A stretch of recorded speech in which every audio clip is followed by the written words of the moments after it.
Hello বন্ধুরা, আমার নাম জুমাইরা জ্যোতি। আমি বাংলাদেশের একজন মেয়ে। আজকে আমি তোমাদেরকে যে গল্পটা বলব সেটা আমার শ্বশুরমশাইকে নিয়ে। আমার স্বামী বিদেশ চলে যাওয়ার পর শ্বশুরমশাই আমার সাথে যা করতেন, আমার আজকের গল্পে তা তুলে ধরার চেষ্টা করব। বন্ধুরা, আশা করি তোমরা আমার পুরো গল্পটি মনোযোগ সহকারে শুনবা, নিশ্চয়ই অনেক মজা পাবা। তাহলে চলো বন্ধুরা, আর কথা না বাড়িয়ে মূল গল্পে চলে যায়।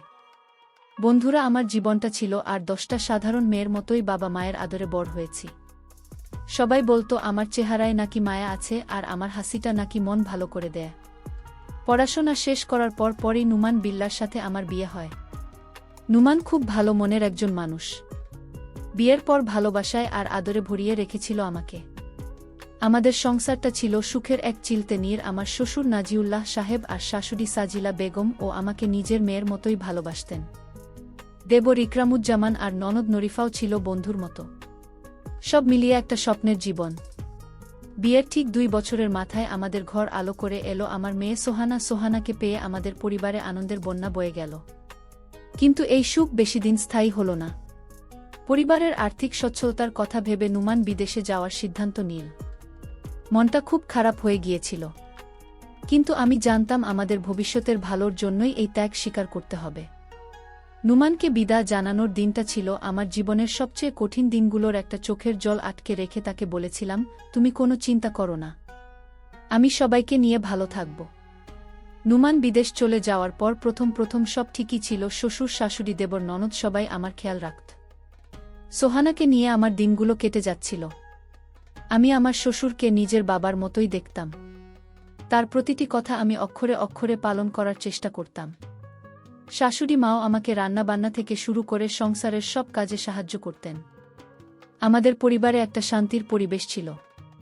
আমি ভাবতাম নুমান কাছে না থাকলেও তার পরিবার তো আমার পাশেই আছে।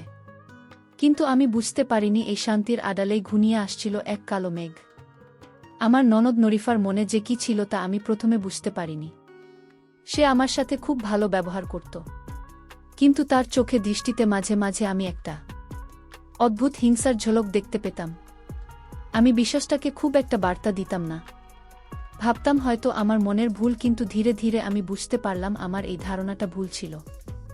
আমার নন্দের মনের মধ্যে জমে থাকা সামান্য ঈর্ষাই যে আমার জীবনটাকে একটা সময় নরকে পরিণত করবে, তা আমি স্বপ্নেও ভাবতে পারিনি। আমার ননদ নুডিফা হয়তো ভাবত আমি আসার পর থেকে বাড়ির সবাই আমাকে বেশি ভালোবাসে। বিশেষ করে তার বাবা অর্থাৎ আমার শ্বশুর আমার প্রশংসায় পঞ্চমুখ থাকতেন। হয়তো এটাই তার সহ্য হতো না। সে আমার খুব ধরার জন্য সব সময় মুখিয়ে থাকত। আমি কি করছি, কোথায় যাচ্ছি, কার সাথে কথা বলছি, সব বিষয়ে তার ছিল তীক্ষ্ণ নজর।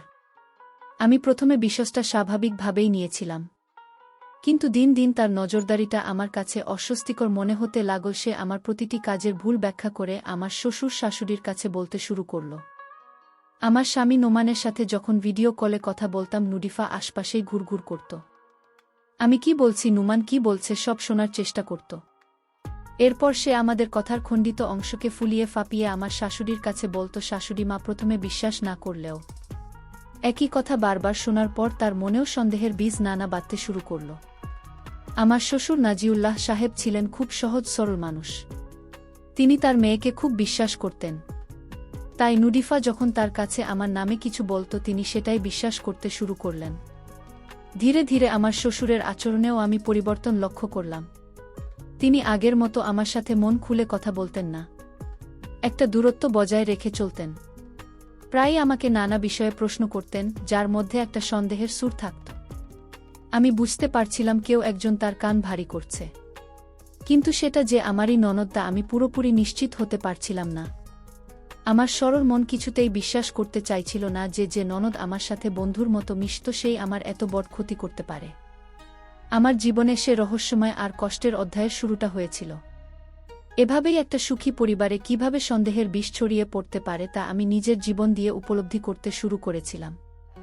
আমি জানতাম না সামনে আমার জন্য কি ভয়ঙ্কর দিন অপেক্ষা করছে। আমি শুধু মনে মনে সৃষ্টিকর্তাকে ডাকতাম আর আমার বিশ্বাস আর সততার উপর ভরসা রেখেছিলাম। আমি জানতাম সত্য একদিন প্রকাশ পাবেই, কিন্তু সেই দিনটা যে এত সহজে আসবে না তা আমার জানা ছিল না। পরিবারের মধ্যে আমার অবস্থানটা দিন দিন কেমন জন্য বদলে যাচ্ছিল। যে শ্বশুর আমাকে মেয়ের মতো দেখতেন তার চোখে আমি এখন সন্দেহের ছায়া দেখতে পেতাম। তিনি একদিন আমাকে ডেকে বললেন, বোমা নুমান তো বাড়িতে নেই, তাই একটু সাবধানে চলাফেরা করবে, মানুষের মুখ তো আর বন্ধ করা যায় না। আমি তার কথার আসল অর্থ বুঝতে না পেরে বললাম, বাবা আমি তো সবসময় সাবধানেই থাকি। কোনো সমস্যা হয়েছে কি? তিনি একটা দীর্ঘশ্বাস ফেলে বললেন, না কিছু না। তাও বললাম। তার এই কথাগুলো আমার মনের মধ্যে একটা কাঁটা আর মতো বিঁধে রইল। আমার ননদ নুডিফার ষড়যন্ত্রের জালটা ধীরে ধীরে আরও মজবুত হচ্ছিল। সে আমার প্রত্যেকটা পদক্ষেপকে ভুলভাবে ব্যাখ্যা করে আমার শ্বশুর শাশুড়ির সামনে তুলে ধরছিল। আমি যদি একটু সেজেগুজে থাকতাম, সে শাশুড়িকে গিয়ে বলতো, মা দেখেছ ভাইয়া বাড়িতে নেই, আর ভাবির সাজগোজ দেখো কার জন্য এত সাজে গিয়ে জানে।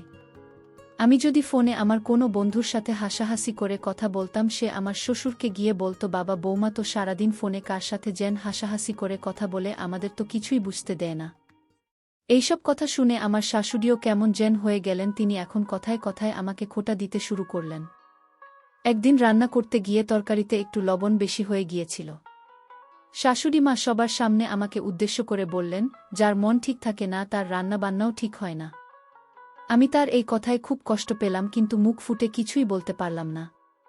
শুধু নীরবে চোখের জল ফেললাম। আমার মেয়ে সোহানা হয়তো আমার কষ্টটা বুঝতে পারত, তাই সে আমার আঁচল ধরে চুপচাপ বসে থাকত। আমার দেবর একরামুজ্জামান ও নুডিফার কথায় প্রভাবিত হতে শুরু করল। সে আগে আমার সাথে বন্ধুর মতো কথা বলত, এখন সে আমাকে এড়িয়ে চলে।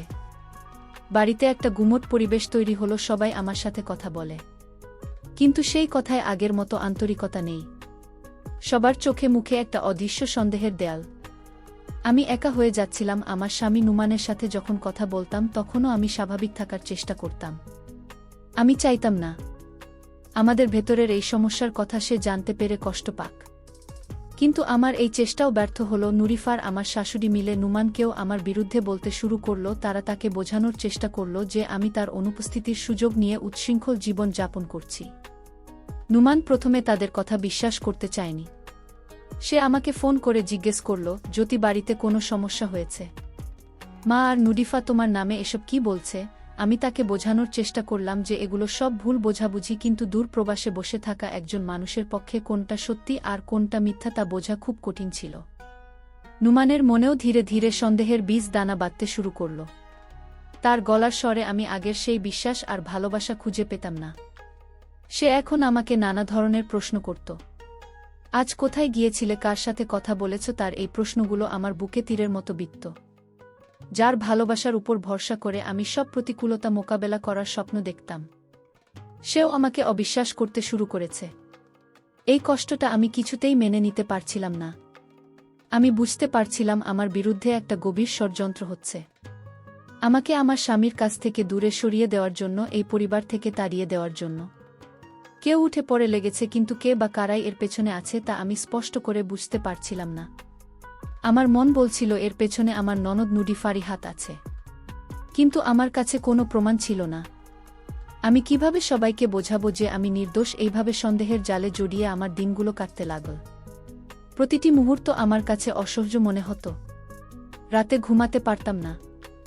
সারাক্ষণ একটা অজানা ভয় আর আশঙ্কায় আমার মনটা ছেয়ে থাকত। আমি শুধু সৃষ্টিকর্তার কাছে প্রার্থনা করতাম যেন তিনি আমাকে এই বিপদ থেকে উদ্ধার করেন এবং আমার সম্মান রক্ষা করেন। আমি জানতাম আমার পথটা খুব কঠিন, কিন্তু আমি হার মানতে রাজি ছিলাম না। আমাকে আমার সততা প্রমাণ করতেই হবে। আমার মেয়ের ভবিষ্যতের জন্য, আমার ভালোবাসার জন্য। আমার জীবনের আকাশটা যে এতটা কালো মেঘে ঢেকে যাবে তা আমি কখনো কল্পনাও করিনি। যে বাড়িতে আমি একদিন বধূ সেজে এসেছিলাম, অফুরন্ত স্বপ্ন নিয়ে, সেই বাড়ির দেয়ালগুলোই এখন আমার কাছে খাঁচা। মনে হতে লাগলো আমার ননদ নুরিফার ছড়ানো বিষাক্ত কথাগুলো পুরো পরিবারে এমনভাবে ছড়িয়ে পড়েছিল যে আমার প্রতিটি নিঃশ্বাস নেওয়া হবে না। অপরাধের শামিল হয়ে দাঁড়িয়েছিল আমার শ্বশুর শাশুড়ির চোখে মুখে সারাক্ষণ থাকত নেদবেরি আর সন্দেহের ছাপ। একদিন আমার মেয়ে সোহানার খুব জ্বর। আমি তাকে নিয়ে ডাক্তারের কাছে যাওয়ার জন্য তৈরি হচ্ছিলাম। আমার শাশুড়ি এসে বললেন, একা একা কোথায় যাচ্ছ? ইকরামুজ্জামানকে সাথে নিয়ে যাও। আমি বললাম, মা ও তো ওর কাজে ব্যস্ত, আমি একাই পারব। আমার কথা শেষ হতে না হতেই তিনি ধমক দিয়ে উঠলেন, বেশি বাড়াবাড়ি করবে না, যা বলছি তাই শোনো। একা একা বাইরে যাওয়ার এত শখ কেন? তার কথায় আমি এতটাই অবাক আর কষ্ট পেলাম যে আমার মুক্তি আর কোনো কথা বের হলো না। অথচ এক সময় এই মানুষটাই আমার উপর সবচেয়ে বেশি ভরসা করতেন। নুমানের সাথে আমার সম্পর্কটা দিন দিন আরও খারাপ হচ্ছিল। সে এখন আর আগের মতো নিয়মিত ফোন করত না। ফোন করলেও তার কথায় থাকত শুধু কৈফিয়ত চাওয়ার সুর। সারাদিন কি করো, বাড়ির বাইরে যাও না তো, আমার মা বাবার খেয়াল রাখছ তো? তার এই প্রশ্নগুলো শুনে আমার মনে হতো সে আমাকে তার স্ত্রী নয়, বরং একজন অপরাধী মনে করছে। আমি তাকে অনেকবার বোঝানোর চেষ্টা করেছি যে তোমার পরিবার যা বলছে তা সত্যি নয়, আমাকে বিশ্বাস করো। কিন্তু আমার কথা তার কানে পৌঁছাত না। সে বলতো, আমার বাবা মা আর বোন কখনো মিথ্যে বলতে পারে না। নিশ্চয়ই তোমার মধ্যে কোনো সমস্যা আছে। আমার ননদ নুডিফা এই সুযোগে আগুনের মধ্যে ঘি ঢালছিল। সে নোমানকে ফোন করে কান্নাকাটি করে বলতো, ভাইজা তুমি চলে যাওয়ার পর থেকে ভাবি আমাদের সাথে খুব খারাপ ব্যবহার করছে। বাবা মাকে একদমই দেখে না, সারাক্ষণ নিজের মতো থাকে। আমরা কিছু বললেই ঝগড়া করে। এইসব ডাহা মিথ্যে কথাগুলো নুমান বিশ্বাস করতে শুরু করল, কারণ তার পরিবারের সবাই একই সুরে কথা বলছিল। আর আমি ছিলাম একা, আমার পক্ষে কথা বলার মতো কেউ ছিল না। আমার শ্বশুর নাজিউল্লাহ সাহেবও এখন আমার সাথে সরাসরি কথা বলা প্রায় বন্ধ করে দিয়েছেন। তিনি আমাকে দেখলেই মুখ ঘুরিয়ে নিতেন। তার এই আচরণটা আমার বুকে ছুরির মতো আঘাত করত। যে মানুষটাকে আমি বাবার আসনে বসিয়েছিলাম তার চোখে আমার জন্য এই অবহেলা আমি সহ্য করতে পারতাম না। আমি বুঝতে পারছিলাম যে তারা সবাই মিলে আমাকে এই বাড়ি থেকে তাড়িয়ে দেওয়ার একটা পায় তারা করছে। কিন্তু কেন, আমি তাদের কি ক্ষতি করেছি? এই প্রশ্নগুলো আমার মনের মধ্যে সারাক্ষণ ঘুরপাক খেত। আমি আমার বাবার বাড়ি থেকেও কোনো সাহায্য চাইতে পারছিলাম না, কারণ আমি চাইতাম না যে আমার জন্য আমার বাবা মা চিন্তা করুক। আমি তাদের বুঝিয়েছিলাম যে আমি খুব ভালো আছি। তাই আমার এই অসহায়ত্বের কথা, আমার এই একাকিত্বের কথা বলার মতো কোনো জায়গা ছিল না। আমি একা একা ঘরে দরজা বন্ধ করে কাঁদতাম। আমার মেয়ে সোহানা আমার মুখের দিকে তাকিয়ে থাকত। হয়তো সেও তার ছোট্ট মন দিয়ে বোঝার চেষ্টা করত যে তার মায়ের মনে অনেক কষ্ট। একদিন আমি রান্নাঘরে কাজ করছিলাম। আমার শাশুড়ি আর ননদ পাশের ঘরে বসে আমার সম্পর্কেই কথা বলছিল। আমার ননদ বলছিল, মা ভাইয়াকে বলো ও জেন ভাবিকে ডিভোর্স দিয়ে দেয়, এই মেয়েটা আমাদের পরিবারে থাকার যোগ্য না। শাশুড়ি বললেন, আমি তো সেটাই ভাবছি, কিন্তু তোর বাবা তো এখনো কিছু বলছে না। তাদের এই কথাগুলো শুনে আমার পায়ের তলার মাটি যেন সরে গেল। আমি ভাবতে পারছিলাম না তারা আমার এতটা ক্ষতি চাইতে পারে। আমি সেদিনই সিদ্ধান্ত নিলাম আমাকে এই ষড়যন্ত্রের মোকাবিলা করতে হবে। আমি এভাবে নীরবে সব অন্যায় সহ্য করতে পারি না। আমাকে আমার স্বামীর বিশ্বাস ফিরে পেতেই হবে। আমাকে প্রমাণ করতে হবে যে আমি নির্দোষ। কিন্তু কিভাবে? আমার হাতে তো কোনো প্রমাণ নেই। আমার বিরুদ্ধে পুরো পরিবার। এই অসম লড়াইয়ে আমি কি জিততে পারব? আমার মনটা ভয়ে আর আশঙ্কায় কেঁপে উঠছিল। কিন্তু আমার মেয়ের মুখের দিকে তাকিয়ে আমি আবার মনের মধ্যে সাহস খুঁজে পেলাম। আমাকে পারতেই হবে। এই অন্যায়ের বিরুদ্ধে আমাকে রুখে দাঁড়াতেই হবে। একদিন বিকেলে আমি সোহানার জন্য কিছু শীতের কাপড় কিনতে মার্কেটে গিয়েছিলাম। মার্কেট থেকে ফিরতে আমার একটু সন্দেহ হয়ে গেল। আমি বাড়িতে ঢোকার সাথে সাথেই আমার শ্বশুর নাজিউল্লাহ সাহেব আমাকে বসার ঘরে ডাকলেন। তার মুখটা ছিল থমথমে, চোখ দুইটা ছিল রাগে লাল। আমি কিছুটা ভয় পেয়ে গেলাম।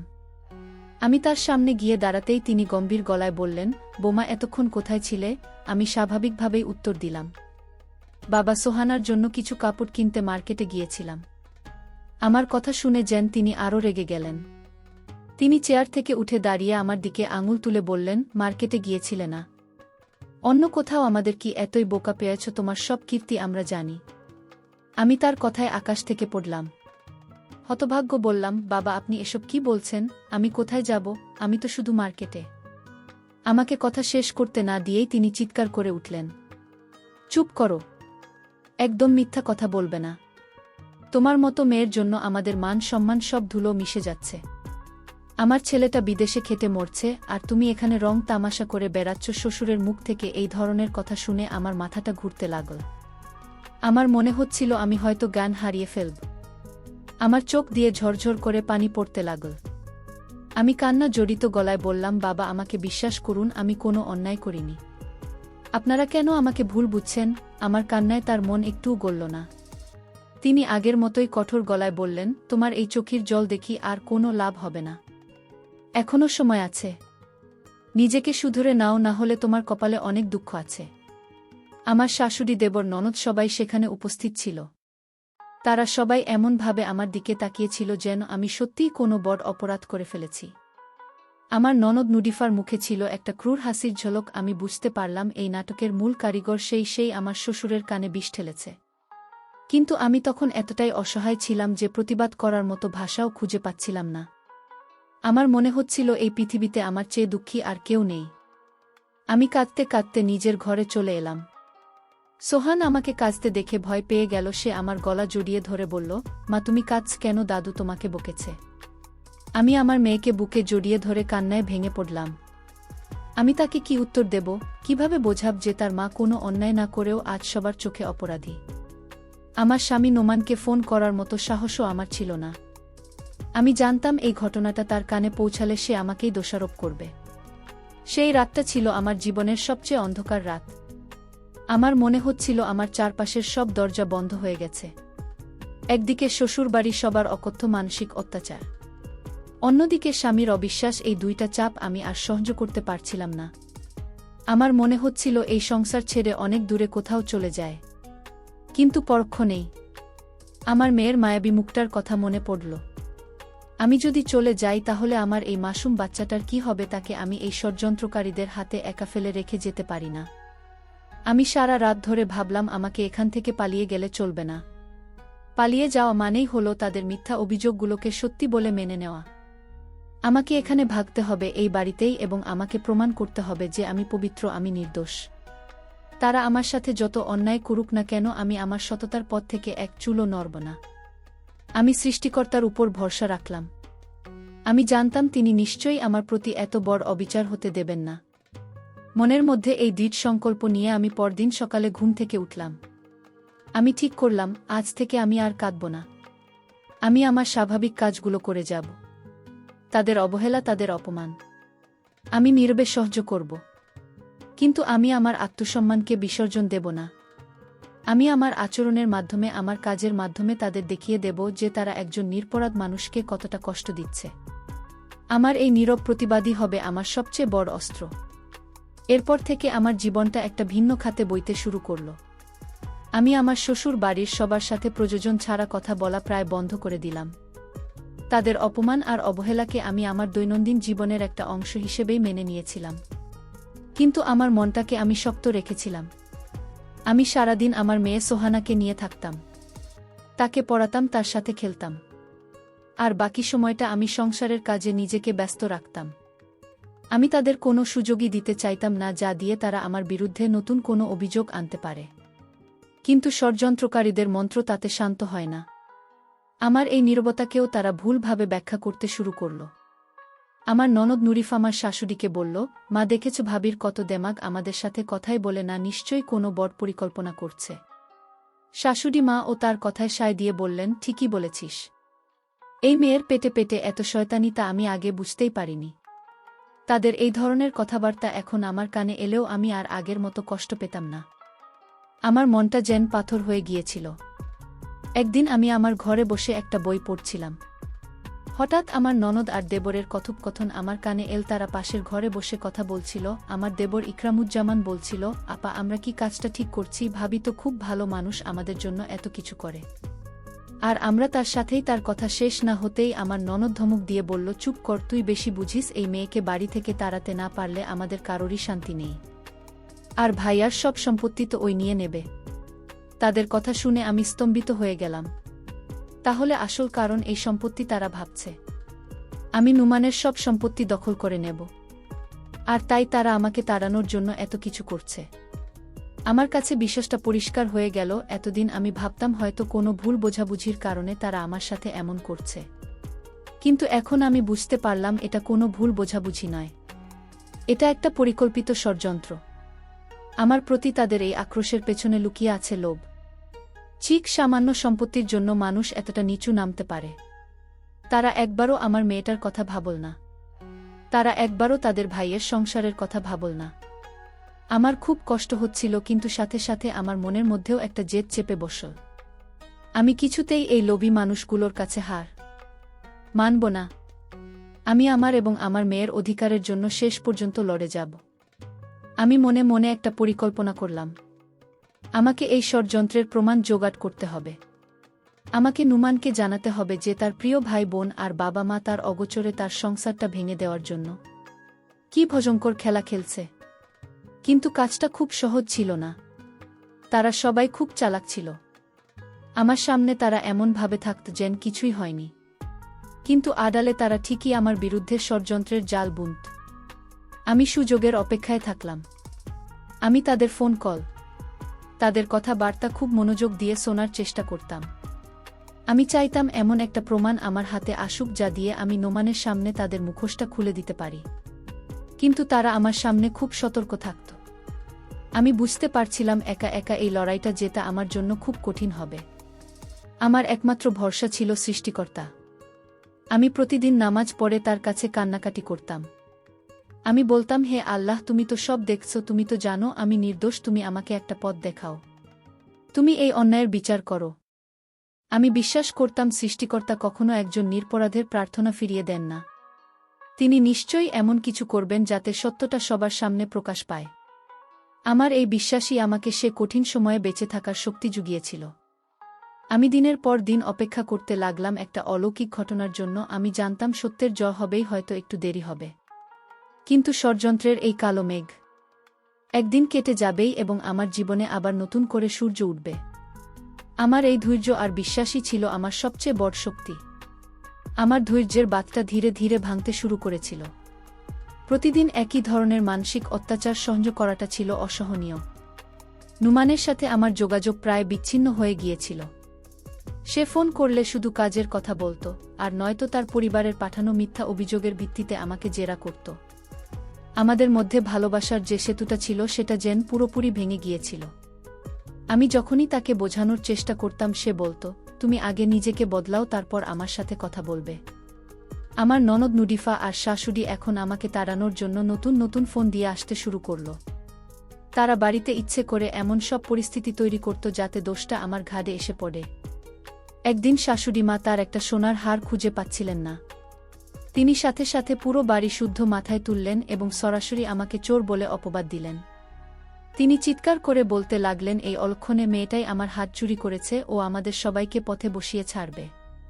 আমি জঘন্য অপবাদ শুনে আর স্থির থাকতে পারলাম না। আমি কান্নায় ভেঙে পড়ে বললাম, মা, আপনি এটা কি বলছেন? আমি আপনার হার চুরি করতে যাব কেন? আমি আপনাদের সম্মানকে কখনো ছোট করিনি। কিন্তু আমার কথায় কেউ কান দিল না। আমার ননদ বলল, চোর কি কখনো নিজের মুখে বলে যে আমি চুরি করেছি? ঘর তল্লাশি করলেই পাওয়া যাবে। তাদের এই আচরণে আমি এতটাই অপমানিত আর মর্মাহত হলাম যে আমার মনে হচ্ছিল এই মুহূর্তে যদি আমার মরণ হতো তাহলে হয়তো আমি শান্তি পেতাম। তারা আমার ঘর তল্লাশি করল, আমার আলমারি, আমার ব্যাগ সবকিছু তছনছ করল, কিন্তু স্বাভাবিকভাবেই তারা কিছুই পেল না। কারণ হারটা আমার শাশুড়ি নিজেই তার অন্য একটা বাক্সে রেখে ভুলে গিয়েছিলেন। পরে যখন হারটা পাওয়া গেল তখন তারা কেউ আমার কাছে একবারের জন্য দুঃখ প্রকাশও করল না। বরং তারা এমন ভাব করতে লাগল যেন আমি ভয়ে হারটা বের করে অন্য কোথাও রেখে দিয়েছি। এই ঘটনাটার পর আমি মানসিকভাবে পুরোপুরি ভেঙে পড়লাম।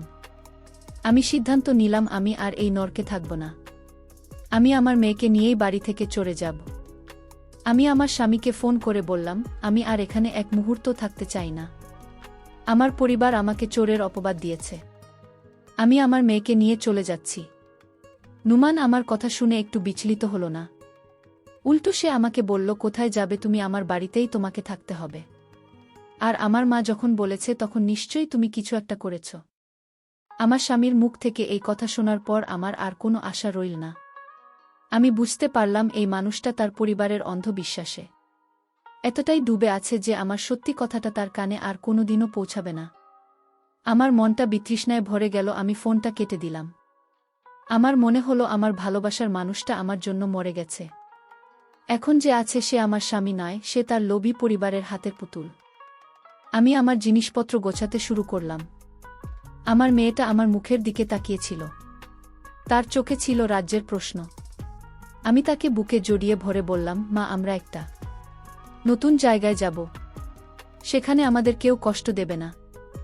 আমি জানি না এই অনিশ্চিত পথে আমার কি হবে, কিন্তু আমি এটা জানতাম যে এই অপমান আর অসম্মানের জীবন আমি আর কাটাতে পারব না। আত্মসম্মান নিয়ে বেঁচে থাকাটা আমার কাছে সবচেয়ে বেশি গুরুত্বপূর্ণ ছিল। কিন্তু সৃষ্টিকর্তার পরিকল্পনা হয়তো অন্য রকম ছিল। আমি যখন বাড়ি থেকে বের হয়ে যাওয়ার জন্য প্রস্তুতি নিচ্ছিলাম, তখনই এমন একটা ঘটনা ঘটল যা আমার জীবনের মোড়টাই ঘুরিয়ে দিল। আমার মনে হলো আমার প্রার্থনায় হয়তো সৃষ্টিকর্তা শুনতে পেয়েছেন। তিনি হয়তো চান না আমি এভাবে হেরে গিয়ে চলে যাই। তিনি হয়তো চান আমি আমার নির্দোষিতা প্রমাণ করে মাথা উঁচু করে এই বাড়ি থেকে বের হই, অথবা এখানেই থাকি সম্মানের সাথে। সেই অলৌকিক ঘটনাটাই ছিল আমার জীবনের টার্নিং পয়েন্ট।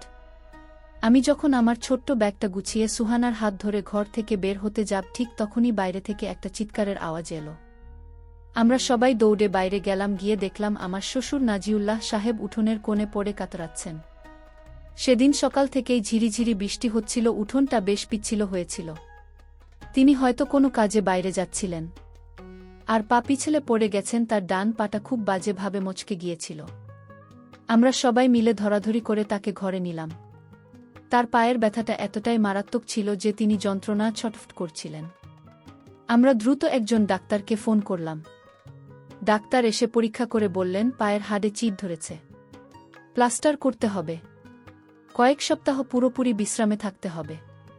ডাক্তারের কথা শুনে সবাই চিন্তায় পড়ে গেল। আমার শ্বশুর ছেলে নেই, পরিবারের একমাত্র চালিকা শক্তি। তিনি অসুস্থ হয়ে পড়ায় পুরো পরিবারে একটা বিপর্যয় নেমে এল।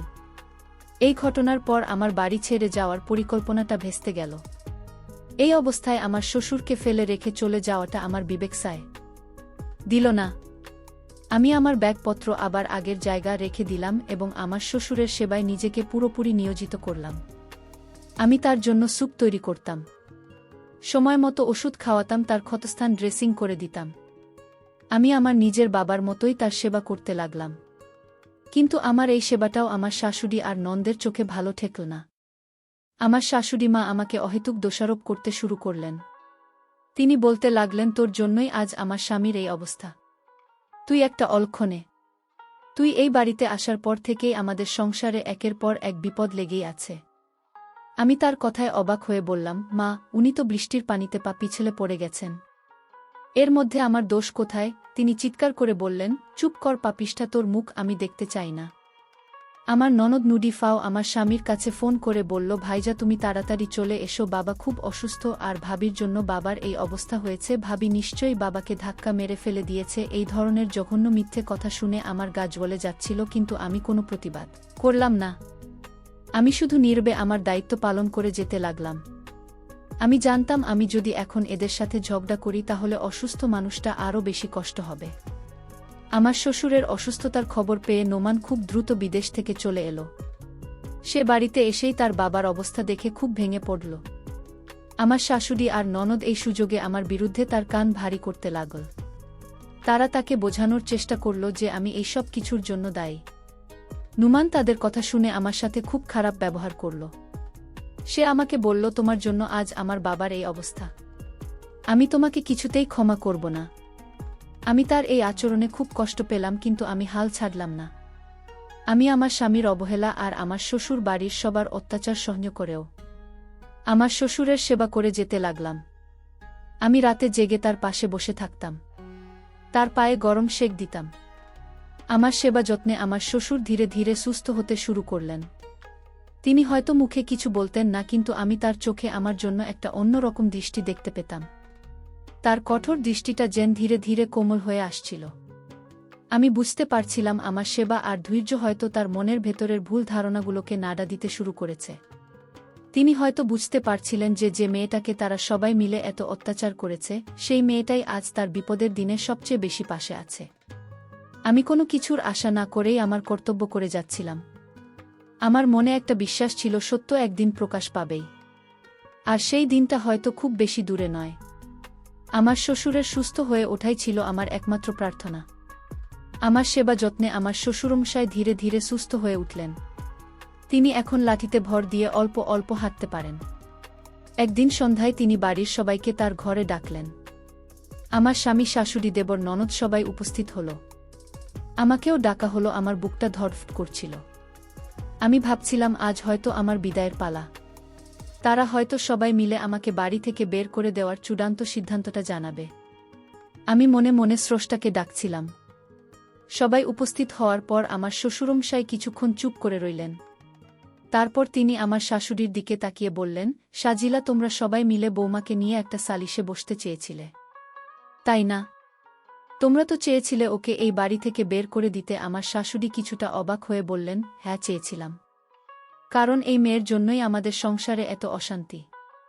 তার কথা শুনে আমার ননদ আর দেবর সায় দিল। আমার স্বামী নুমান মাথা নিচু করে বসে রইল। তখনই ঘটল সেই আশ্চর্যজনক ঘটনাটা। আমার শ্বশুরমশাই হঠাৎ করে চিৎকার দিয়ে বলে উঠলেন, তোমরা সবাই চুপ করো, আর একটাও মিথ্যা কথা বলবে না। যা করেছ অনেক করেছ। এই নিরপরাধ মেয়েটার উপর তোমরা দিনের পর দিন অত্যাচার করেছ, ওকে মিথ্যা অপবাদ দিয়েছ, আর আমিও তোমাদের কথা বিশ্বাস করে ওর সাথে অন্যায় করেছি।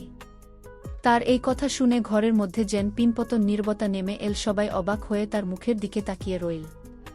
তিনি বলতে লাগলেন, আমি যখন অসুস্থ হয়ে বিছানায় পড়েছিলাম তখন আমি নিজের চোখে দেখেছি এই মেয়েটা কিভাবে দিনরাত এক করে আমার সেবা করেছে। তোমরা সবাই যখন আমার থেকে দূরে ছিলে তখন ওই আমার পাশে ছিল। যে মেয়েটা এত বড় অন্যায়ের শিকার হয়েও তার কর্তব্য ভুলে যায় না, সে কখনো খারাপ হতে পারে না। তিনি আমার ননদ নুরিফার দিকে তাকিয়ে বললেন, আমি সব জানি। তুই তো আমার কানে সারাক্ষণ বৌমার নামে বিষ ঠেলেছিস। সামান্য সম্পত্তি লোভে তুই তোর ভাইয়ের সংসারটা ভাঙতে চেয়েছিলি। আমার শ্বশুরের মুখে এ কথা শোনার পর নুরিফার মুখটা ভয়ে ফ্যাকাশে হয়ে গেল। সে আর আমার শাশুড়ি দুজনেই মাথা নিচু করে ফেল। আমার শ্বশুর আমার স্বামী নুমানের দিকে তাকিয়ে বললেন, আর তুই নুমান, তুই কেমন স্বামী? পরের কথা শুনে নিজের স্ত্রীকে অবিশ্বাস করেছিস। একবারও কি তোর মনে হলো না যে মেয়েটা তোকে এত ভালোবাসে? সে এমন কাজ করতে পারে না। বাবার কথায় নুমানের চোখ দিয়ে জল পড়তে লাগল। আমার শ্বশুরমশাই তখন আমার দিকে তাকিয়ে হাত জোড় করে বললেন, বৌমা, তুমি আমাকে ক্ষমা করে দিও। আমি তোমাদের কথা শুনে তোমাদের প্রতি অন্ধবিশ্বাসে তোমার উপর অনেক অন্যায় করেছি। সৃষ্টিকর্তা হয়তো আমাকে সেই পাপের শাস্তিই দিয়েছেন। আমার এই পা ভাঙাটা আমার পাপের প্রায়শ্চিত্ত। তার চোখে জল দেখে আমার মনটা গলে গেল। আমি এগিয়ে গিয়ে তার হাত ধরে বললাম, বাবা, আপনি আমার গুরুজন, আমার কাছে ক্ষমা চেয়ে আমাকে পাপের ভাগী করবেন না। এরপর যা হলো তা ছিল স্বপ্নের মতো। আমার শাশুড়ি, দেবর, ননদ সবাই একে একে আমার কাছে এসে তাদের ভুলের জন্য ক্ষমা চাইলেন। আমার ননদ নুরিফা কান্নায় ভেঙে পড়ে আমার পা জড়িয়ে ধরল। সে তার লোভ আর ঈর্ষার কথা স্বীকার করল। আমি তাকে তুলে ধরে বুকে জড়িয়ে নিলাম। কারণ ক্ষমা করার মধ্যেই সবচেয়ে বড় মহত্ব লুকিয়ে আছে। আমার স্বামী নুমান আমার সামনে এসে দাঁড়াল। তার চোখে ছিল অনুশোচনার জল। সে আমার হাত ধরে বলল, জুথি, আমি তোমার যোগ্য নই। আমি তোমাকে বিশ্বাস করিনি। তুমি কি আমাকে ক্ষমা করতে পারবে? আমি তার চোখের দিকে তাকিয়ে হাসলাম। সেই হাসিতে কোনো অভিযোগ ছিল না, ছিল শুধু ভালোবাসা আর শান্তি। আমাদের সংসারে আবার সুখ ফিরে এলো। সবাই তাদের ভুল বুঝতে পারল। আমার শ্বশুরমশাই এখন আমাকে আগের চেয়েও বেশি ভালোবাসেন। আমার স্বামী আমাকে তার ভালোবাসায় ভরিয়ে রেখেছে। আমরা এখন সবাই একসাথে মিলেমিশে থাকি। বন্ধুরা, আমার জীবনের এই পরিস্থিতি আমাকে শিখিয়েছে, পরিস্থিতি যতই কঠিন হোক না কেন, কখনো ধৈর্য হারাতে নেই এবং সততার পথ থেকে বিচ্যুত হতে নেই। সত্যের জয় হয়তো দেরিতে হয়, কিন্তু হয় অবশ্যই। আর সবশেষে এটাই বলতে চাই, কান কথার ভুল বোঝাবুঝি একটা সুন্দর সংসারকে ধ্বংস করে দিতে পারে। তাই কোনো কিছু বিশ্বাস করার আগে তার সত্যতা যাচাই করে নেওয়া উচিত। বন্ধুরা, আমার গল্পটি যদি তোমাদের ভালো লাগে তাহলে লাইক, শেয়ার এবং সাবস্ক্রাইব করে আমাকে সাপোর্ট করবা। আর বন্ধুরা, তোমরা এতক্ষণ ধৈর্য ধরে আমার গল্পটি শোনার জন্য তোমাদের সবাইকে অসংখ্য ধন্যবাদ।